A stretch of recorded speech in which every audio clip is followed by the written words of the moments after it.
everyone, to the R.E.S.T podcast, where our goal is to help each and every one of you displace confusion, chaos, and dis-ease in order to heal and find significance in life. I am your host, Natalie Williams, and I am here with the author of the Reconstitution Method for Healing and Rest, Virginia Dixon. Hi, Natalie. Hi, Virginia. So it is officially July, and Katherine Dang, a scholar and historian of primary sources and founder of the Philomath Foundation, is here to discuss the principles of individual liberty and self-governance. And I am so excited for this conversation because I know that this is what you do. This is everything. This is all the knowledge right now. 53 years of it. Yes. Right, Katherine? Oh, and counting, I hope. And counting. Okay, this is perhaps going to be my favorite podcast Of the year. Yes, it takes me back to September 1978. Holy mackerel. Yes, holy mackerel. I was in high school, and I was in AP history class, and we had to read the Federalist Papers that semester. And I was so excited. I couldn't even contain my enthusiasm. And I read what these amazing men documented with their blood, I might add, their fortunes, their life, their deepest convictions. And it was not the same story that I was reading in my history books. And I became annoyed because I didn't understand why we're reading this primary source and the history books are commenting on their opinions and telling me a different story. So I realized there's a disparity between primary sources and my history books. So I thought I found the goose that laid the golden egg. And I remember my whole Pollyanna, Anne of Green Gables, whatever mentality. I was so excited. I stayed up almost all night and I did a parallel analysis of what was happening, what I was reading in my history books, and what these guys were saying. And I thought, no way. America is losing her story because a language has been lost. These guys don't even speak the same. And at the time, until I met Katherine, I did not understand that freedom has a language. It's a language of liberty. And you can't understand principles of freedoms nor defend it if you lose the language of liberty. Right. And fast forward, 30 some years, I meet Katherine and she fills in the gaps that I noticed, right, in that AP history class. But I remember going to class and I was so excited. I was sure this was going to be a revolutionary observation I made. Yeah. And it was amazing, right? I thought everybody would share in my enthusiasm, and I'll never forget. Oh. I was the first to raise my hand, right? You're not going to believe what I just found. And I stood up next to my desk, and I went on to share my observations. And my professor looked at me like, yeah, just like that, Natalie, with a blank look in his face. And I'll never forget, one of my colleagues said, well, if you feel that way about it, why don't you get the hell out of here and go back to your country? Wow. And I said, no, you don't understand. Somebody's telling you a different story. And these guys gave their lives for the story. And the exceptionalism that is America is being lost because we're losing the language of liberty. Yeah. So, Katherine, I can't tell you how meaningful this is to me, especially on this 4th of July. Well, I thank you for that story because it's a true story. And the true story is that the Federalist Papers have been removed from our curriculum. Yeah, I never read them. Buy a copy.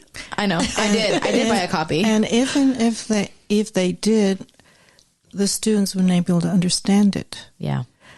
And it's because America is not an anomaly, but it is meant to be the leader to help other nations achieve what America has by its principles. See, history is a teacher, and history teaches us what will succeed and what will not. But there are those who have another idea, a better idea, And so those who have been, shall we say, endeavoring to propagate their own principles have rejected the anomaly that is the United States of America. I graduated from the University of California Berkeley, after graduating from a public school system. So I, too, was convicted of the false teaching I had received for the reason of advancing another idea. And that's where I became an educator to advance what I know history teaches. What was the switch? Providentially, I was introduced to some volumes, the one key one being the Christian history of the Constitution of the United States of America, one of those big red books somebody gave me, and their primary sources. Now, you talked about the scholar of primary sources. It means that I'm going back to the writings of those who are actually living the history or produced the history, the origin of a thing. You know, a principle is an origin. And anytime you have any event or any even problem, you want to go down to the origin of a thing, because that's where the solution lies, is in the origin, not in the effects or in the fruit or product of a problem. Yeah. So when we look at our nation today, let me just inject here that all the negatives that we feel or think are negatives that we are experiencing has an origin, and it's not putting a Band-Aid on it by somehow medicating it or making the pain go away. You want to find the origin of that pain, whether it's some organ or some, infection. And then you address the infection, not the bump on your skin or, the external expression of it.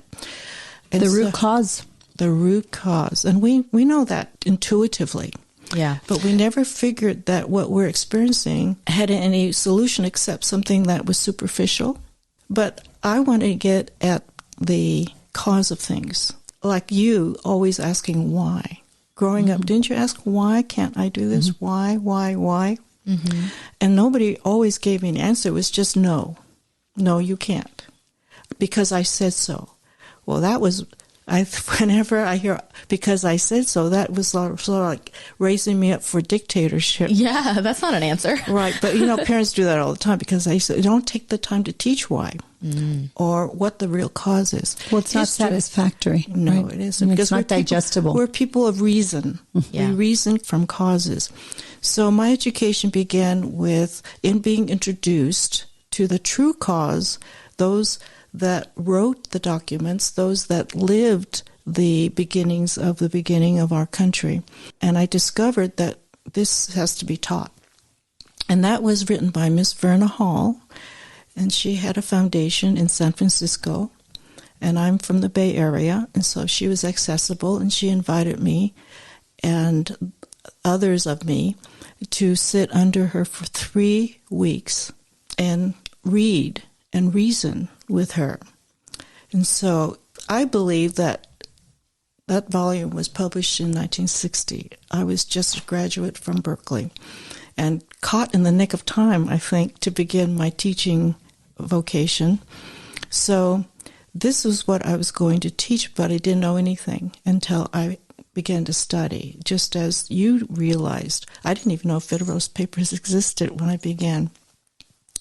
So you were ahead of me a little bit, but you caught the spirit of it. You caught the vocabulary. Today, you had the vocabulary. You were a scholar even then. So in the 60s, which is the age of rebellion, universities, free speech movement in Berkeley. And so as a result, I began my study and began to be turned around in my thinking that I had a responsibility. And that burden of responsibility really changed my life. And from my study, I began to not only teach, but to help others learn it as well. So this business of America is that she is exceptional, not because of people, but because what the people were learning from history, ancient history, the Middle Ages, if you will. But where the change began, the shift in history. And that was, of course, the knowledge that liberty is innate to every human being. It's not a study of culture that we're dealing with, or groups of societies, or different societies. It's really the way, how are men to be governed? How are they to be governed? And when I looked at the definition of history, lo and behold, I found that it is the story of nations. Mm-hmm. Nations. Yeah. We were never talked about nations, cultures maybe, and different people, but not the fact that what united us was one humanity. And all the errors, trial and error of past, and what it brought men to understand about what liberty really was, not freedom, but this alignment you teach in R.E.S.T. about aligning with what is universal truth with ourselves from the source of life and the one who created the universe, and what was in alignment with that. When we're not in alignment, we need to be brought back to that. And knowledge is a path to that. And when I say original resources, those that live closest to the times are witnesses of the times, and not just one individual, but was corroborated by thousands of the time. I mean, all 13 nations corroborated their experiences, and they all came to the same conclusion, right? In a sense. Which was, again, liberty is not from something, it's innate. It's God-given. It's part of our makeup. And that's why there's such resistance to anything that impinges upon our own private being, our thoughts, our bodies, our wills. And we have our own will. It only needs to be educated. It needs to be enlightened to the principles. Right. The Mayflower Compact. Let's talk about documents, something tangible and accessible, since we're looking at 4th of July. Mayflower Compact. You gave me perspective of that document in the context of what we discussed with R.E.S.T. The Mayflower Compact was written on board the ship Mayflower by a group of separatists who would not submit to the King's Church, because it was his belief, but not necessarily what they held to be true to what they've read from the scriptures. So they wanted original resource. They wanted the Bible to be their original resource, not the king's interpretation or whatever his institution was. So they were separatists. They separated from the church. They were persecuted, and they found a place where they could settle, where there would be free to follow the dictates of their conscience. So before they landed on the land, they covenanted with each other and others that were not of the church, their church, to set up civil government for this new settlement that had no government. And government is also an institution established for the good of all, and not just a few, which they had experienced, because they learned that from studying the scriptures. So they wanted to establish a form of civil government independent of the church. Absolutely. For the purpose of creating and protecting liberty. Right. And first, religious liberty and all those that followed from that liberty. So when we think about this, it's not so much a separation of church and state, it's just freedom to worship away from the state, not dictated by the state. So what we have here is, in other words, if you're not a believer, you're free not to believe. If you are a believer, you're free to follow your belief, whatever that might be. So that's liberty of religious liberty. And that requires the free exchange of ideas. Absolutely. All of that is attached to that kind of liberty. But the idea is that that is an innate aspect of our human existence, that you have your own will, you have the freedom of that will. And that is, and you don't infringe upon any other person's will. Do you understand? Right. And this is self-evident. We experience this in everyday life. So we raise generations to be educated with an educated will, so that when they make decisions, it will be according to good principles and not lead to destruction. Why was the Mayflower Compact instrumental, and what followed? It's the beginning of the Constitution of the United States of America. It's the seed beginning. And by the way, there were no laws. It was just principles that we will make laws as needed, which means they were going to govern their own lives, and when there was no government, they would make a law to govern. There's the internal produces what the external is. So it was sort of the purest beginning of a nation where the people determined what kind of law they needed. It wasn't imposed. It's really interesting because we talk about this a lot, Natalie, but the restrictions that are continuously being imposed in our primary spheres of influence here in California. It's crazy to even put in a driveway. Yeah. And that there's so much confinement and restriction that really diminishes our capacity to individually self-govern. And they're trying to persuade us that these are necessary for us to live better, healthier lives, when in fact it violates a principle. Because it's on a different principle. It's from a different principle of external control, better than the people governing their own lives. Internal control. Internal control. Which is what R.E.S.T is all about. That's right. And the external tells us we're not internally controlled. We're out of control. And so we require these restrictions. So with the evolution of time in the last 200 some years, we see that more overreach intrusion, of government, more intrusion. But we call for it. We, the people, determine what laws we have. Yeah. And so if we're self-governed, but you can't be self-governed until you have liberty inside yourself. So the Mayflower Compact basically is the seed that established principles of individual self-government. That's right. And the reason I want to hone in on this point is because this is instrumental to R.E.S.T. And I often talk about healing the hemorrhaging soul of our nation and of a generation. And I think this is how it's done. Because as people individually self-govern, they're going to become more uncomfortable with the overreach of government. Absolutely. In their personal lives. And they chose their own rulers. They knew how to choose the rulers that would execute that at that time and protect the liberty. Protect the liberty. So take us to the Constitution. Well, the Constitution, they were the example, and others that came after them followed suit and executed civil government that would be just government, and it would be among themselves. Government came out of the people. It didn't come down from the king. It came out of the people, which again is exactly what we're trying to restore. I don't want this to become so abstract, obviously, that people are saying, what are they talking about? No, this is R.E.S.T, right? No. Natalie, we talk about these this principles are applicable at all times. At all times and in all spheres, right? And past, present, and future. And so we are the firstborn of this kind of nation, and it's not to be the last of its kind, but there are those who question and doubt that this is efficient. But if you look at what the envy of the world is, it's why is this country? Well, the material abundance comes from this kind of liberty. Good. Can you go back? You said something really profoundly important, and I'd like you to elaborate on it. We are the first of its kind. Explain why. The first republic of self-government based on individual liberty. The unit of America is the individual. It's not a class. It's not a race or a group or a society.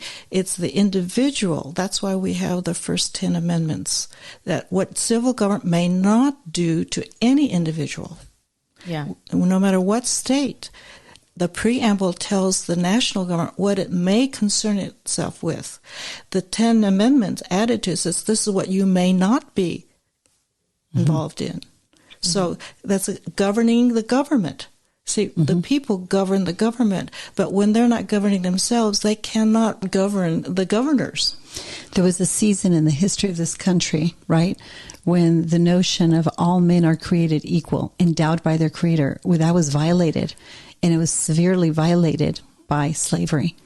And there's a lot of misconceptions. Slavery has a long, long history in the history of man from the beginning of time. It didn't begin in America. And by the way, our country began with 1776, not 1619. Ooh. Okay. Not 1619. That was Jamestown. That was England. That's the old world transplanted there. Go slow and explain that. They say, well, slavery was our original sin. It's it came from England and came from Africa. And Australia. Right. But we were not Americans. We were Englishmen. And it only came from Africa in recent history, but it came originally from that region of the world in the beginning of time. We've been enslaving each other since the fall. Right. Let's talk about that. I agree. Nimrod and all that. Exactly. Yes. But I want to think about, as far as the period of that time, slavery was in Africa, among Africans. And then the European came involved. They sold to the European. Exactly. And Ben Carson, by the way, does an amazing segment on slavery and the true history of slavery. It doesn't diminish the stain on our nation, but what eradicated it. Well, the point is, what's the solution to slavery? It's that one truth. All men are created equal. And we're the only nation that even put that as an original ambition. That's our original mission, is to establish a form of government where all men were actually under one law, and that law is all men are created equal. No other document has that premise. It's disgusting how this is used for political purposes, though. Yeah. That one little word, slavery, how it's used for political purposes to sway the affections. Right, because they don't go back to original resources. Exactly. But it's the original resources and a profound understanding of them. And by the way, the principles that established this republic that made it possible to eradicate that disgusting evil. Exactly. That's the one absolute principle that cannot be erased from history. All men are created equal. And until men were enlightened with the truth of that principle, then they only defaulted into the slavery of others, implying that only a certain few could rule. But if you're self-governed as an individual, that will eliminate the necessity of external restrictions. I want to ask you a tough question, a really tough question, because human trafficking is the most vile and disgusting form of slavery. Yes. And it trumps all forms of slavery because of technology and whatnot. I want you to talk about that. How the heck did we get this bad in the context of these principles that govern the individuals? Well, let me just say this, that this hijacking of our nation is those that want this. Do you understand? Well, sure, because it'll divide this republic. So who is in control? Who is governing and these policies? Those who are propagating are financially benefiting from it. Yeah. And have an agenda, to really diminish the individual liberty of people they govern. But I see uprising of family. Me too. Of love of home, of family, of children, that is moving to replace the powers that be. Oh, we see it all the time. And Natalie, your generation, I love always your input on these things, because there is an uprising in their generation, and they care for the generation that's coming and the generation that's before them and that which is behind them. And I'm telling you, I think whatever evil powers that be that think that America is going to go down that easy, I don't think so. But part of this is not only uprising, but because the original resources of our history are appearing. Talk about that. They're being propagated. They have all that was hidden and buried and burned or whatever they did, and when we stopped teaching civics, revised history. We taught it, but we taught an opposing principle, which is how this podcast started. Yes. Yes. And an immigrant, by the way, picked up the disparity in that. You can't stop the truth.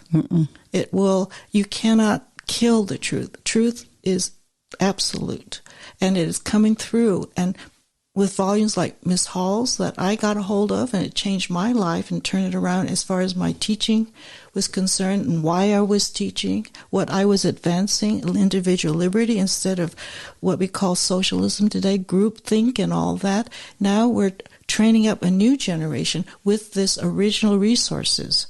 And the Federalist Papers are coming back. There are institutions that are including it, right, because they have saw and the true story, and it has not been.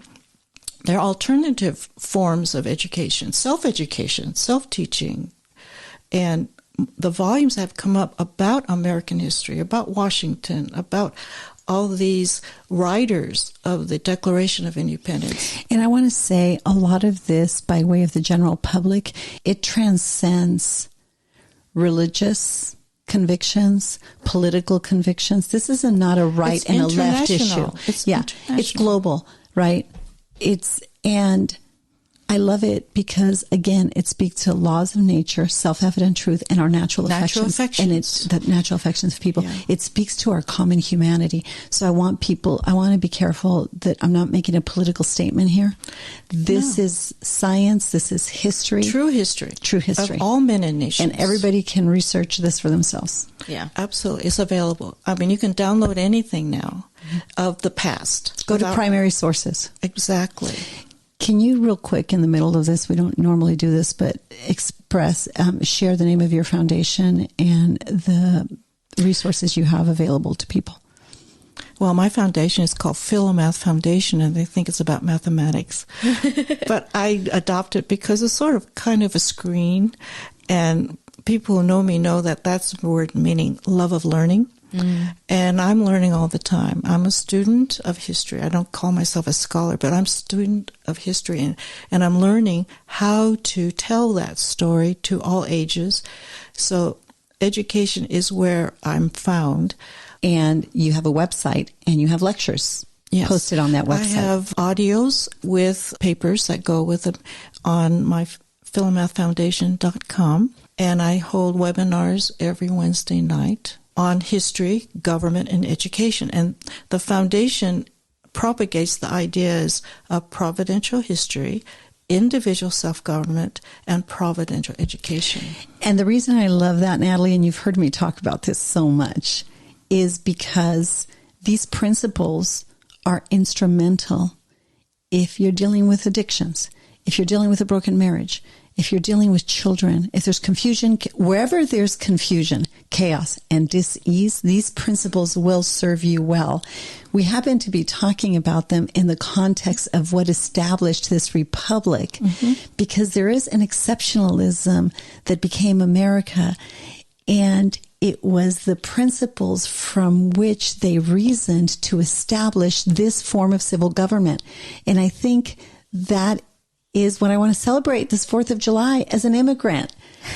I just wanted to celebrate it, and I couldn't think of a better person to do that with than you. Well, I'm second generation. My parents came from mainland China before Mao Zedong took it over as a communist state. So they never faced communism, and they came to be Americans. And I was raised in this country with parents who wanted to be American Chinese. And not only that, but I would be in China today had they not come over. Yeah. I was born just the year before Mao Zedong took over. So my parents would, and I had nothing to do with it. It was providentially. And imagine, Katherine, just hearing you say that just gives me chills, because I'm here because of the spread of socialism and communism and what my dad was seeing, these shifting ideas around these principles. Now, he didn't have the language that you gave me, because he wasn't educated in America, and he didn't understand the exceptionalism of America, and what the draw to America was freedom. But you can't have freedom if you don't understand principles of liberty that have to do with individual self-government. And by the way, decisions of conscience, right? Well, it's innate even in my parents, who didn't know the language, didn't know anything, but it's inborn. That's right. Inborn. Inborn. So we have an audience all over the world, right, Natalie? Yes.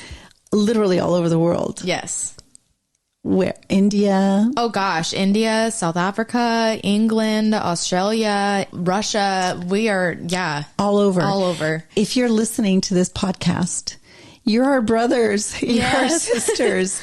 And these are universal principles that bind us as a family, these principles of individual self-government and the promise of freedom, no matter where you find yourself, is for you. Absolutely. Plus, you begin with the individual. You begin with yourself. and align yourself with these principles in your own self and then in your family and in your own sphere of influence. That's how liberty grows in a place. It doesn't come from the top down. It doesn't come from protests. It doesn't come from riots. It comes from liberty growing and expanding in one place and then out. The question that just came to mind is, well, what ideas, how do you know if the ideas are right, and what do you align yourself with? And what comes to mind is light. Mm-hmm. Does the idea bring light, life, liberty, love, and law? I call those the 5 L's, right? Mm-hmm. They're those fundamental principles. Well, and that's how I gauge when I'm confused. Does this topic, does this conversation bring light to the situation, to the person, to the company, to the institution, to the team? Life, right? Without light, there's no life. No. Yeah. And life is, you taught me, the primary what? Principle. Yeah. And then love. Love doesn't exist. Natural affection. That's right. Natural affection. Mm-hmm. Law sustains life. Yeah. Right? Law protects life. Protects life. And then liberty. Liberty. You have to, and, I was thinking that light that we all have is self-evident truth. Begin there. Because repeat that.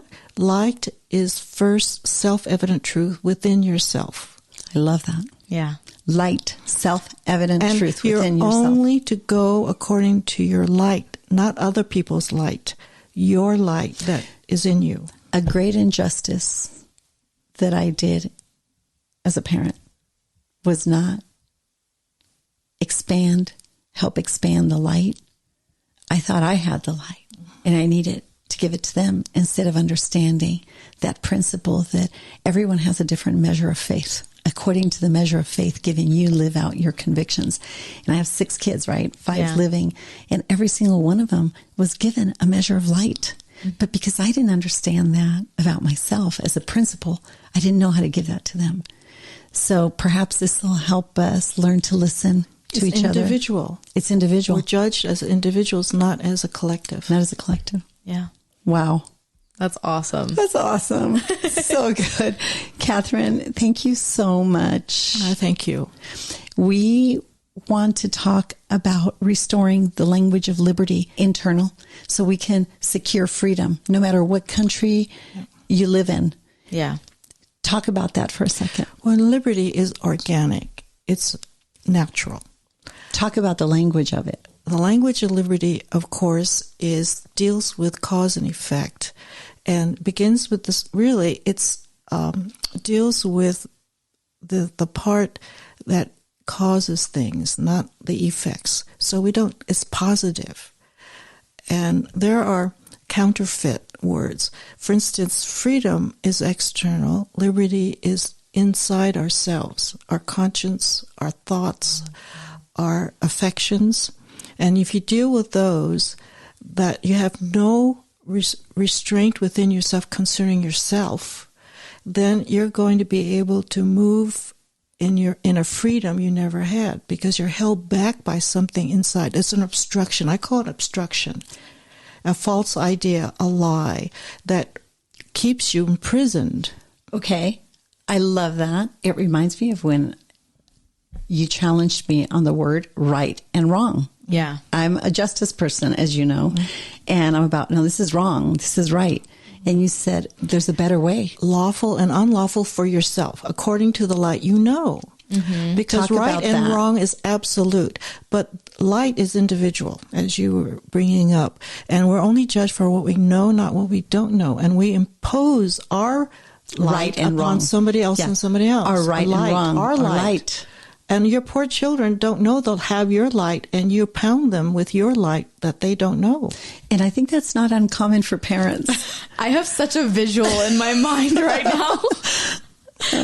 Grace for moms and dads. Yes. What is it? So you give them more light. You teach them. You feed them light, but not judge them by your light. Yes. Right. Yeah. I think if anything, it almost sounds to me as though parents are supposed to be the stoker of their children's light, like a fire, That's what I see. It's like feeding them food. But Yeah. a little bit at a time, please. Don't choke Right. them. Oh, goodness. Yes. Oh, yeah. I did a lot of choking. You're Latin. I'll never forget when Caleb looked up. We were schooling and studying, and Caleb said, "Mommy," because he was young, "are we going to be eating lunch today?" And Jordy looks up and keeps moving her pencil. Right, she didn't dare stop, but she looks up and she says, "Let's face it, Caleb, our mom's a Nazi." Oh, my gosh. But you know what? It's like, what? And I said, "Oh my gosh, I'm a little intense, aren't I? I'm a little out of control." And we all laughed and we stopped and we went to eat. But that stuck with me. Yeah. Wow. And I think it was always about it's truth. light. There's some truth I wanted in that. my light. I wanted them to have it all. And I Right missed now. that God gave them light that he wanted me to glean from too. And he wanted to teach us both something in it. So I wish I could go back and do some of those things over again. It reminds me of that song of Hide My Light Under a Bushel. No, I'm going to let it shine. That one. That's what it reminds me of. See? False teaching. But we're free. I know, but we're God- free. We're free. And it's God's timing. And grace abounds. I want to just address that to all our listening audience. You know, grace abounds. Receive the grace of God, unmerited favor of God, and extend yourself a little mercy. Overlook the offenses you've committed against yourself and others. Yeah. Sure, God does. Yeah. He knows you're ignorant. Mm-hmm. You know, he has compassion on our ignorance, and we have to have compassion on our own ignorance. I had to have compassion on what I didn't know. I didn't get bitter and angry. I just said, "God, help me." Yes. Yes. Yeah. God, help me with my unbelief. Or not understanding it. Took me sometimes years before I understood a principle. Can you imagine as we expand these communities of rest and we begin to have these amazing conversations around the principles that you shared with us, Catherine, that established this republic?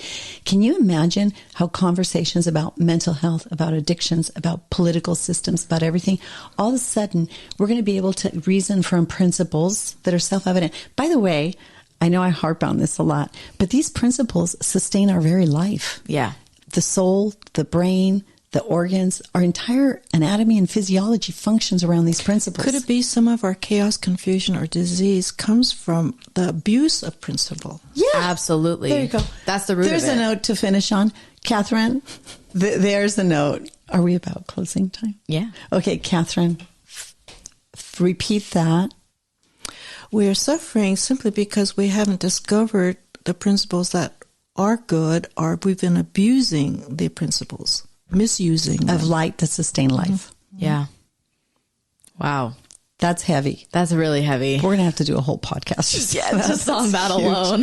With examples. Yes, with With examples. The abuse of principles and how it affects our lives. And our health. And And our our health. sanity. Yes. So And I our think- relationships. and you're released from that discomfort when you discover where the abuse is, and then you let it go. That's right. And you forgive it too. Yourself and others. Forgive it. Let it go. Yep. And you know, that's how I think we learn to love. When love we can well. die to the bondage we have within our own soul that enslaves us, external. Remember, there's a verse, love covers a multitude of sins. Multitude of conflicts, that we have within ourselves. I love it. Yeah. Wow. So good. Catherine, thank you. Oh, you're welcome. Yes, this is amazing. I'm going to have My to come back pleasure. and listen to this over and over. I know, me too. Thank you for everything you've poured into me. Thank you for everything you've poured into Rest. I don't think we would be here with this measure of understanding and conviction and boldness, I might add, to go where many people would rather not go. I know the truth of the framework of rest because I've reasoned through these principles in physics, in biology, in chemistry, in political theory, social sciences, spirituality, in all these principles. So we're able to speak with deep convictions about philosophy, theology, of psychoneuroimmunology, of how the soul works through the brain in the body, because you've really helped me reason through these principles. Yeah. Well, that's gratifying, but it's only one God working. That's right. And thank you to the authors of the Federalist Papers. Yes. That's where it all began for me. Yes. Thank you to Dad, Yeah. who had the courage to sacrifice everything and came to these United States of America. Wow. Thank you. Your father was a pilgrim. He was a pilgrim. My parents were a pilgrim. And here's two immigrants discussing this with so much enthusiasm. I know people look at me, I'm Chinese, and I'm teaching to you people your history. And to all you immigrants out there, you're my favorite people to speak to because they get it. They left where they were at to come here for something. And I think this conversation can fill in a lot of It's hopeful, gaps. isn't it? Hopeful? Yes. Life-giving. Absolutely. Light. Light giving. Life-giving. Yeah. Thank you. Thank you. All right, everyone. For updates about R.E.S.T and this podcast, please go to our Instagram or Facebook, The Place of R.E.S.T. If you'd like more information about Virginia or to support and join the cause of R.E.S.T, please go to virginiadixon.com/collaborate or call 949-289-5935. Thank you for listening to R.E.S.T with Virginia Dixon. We'll see you next week.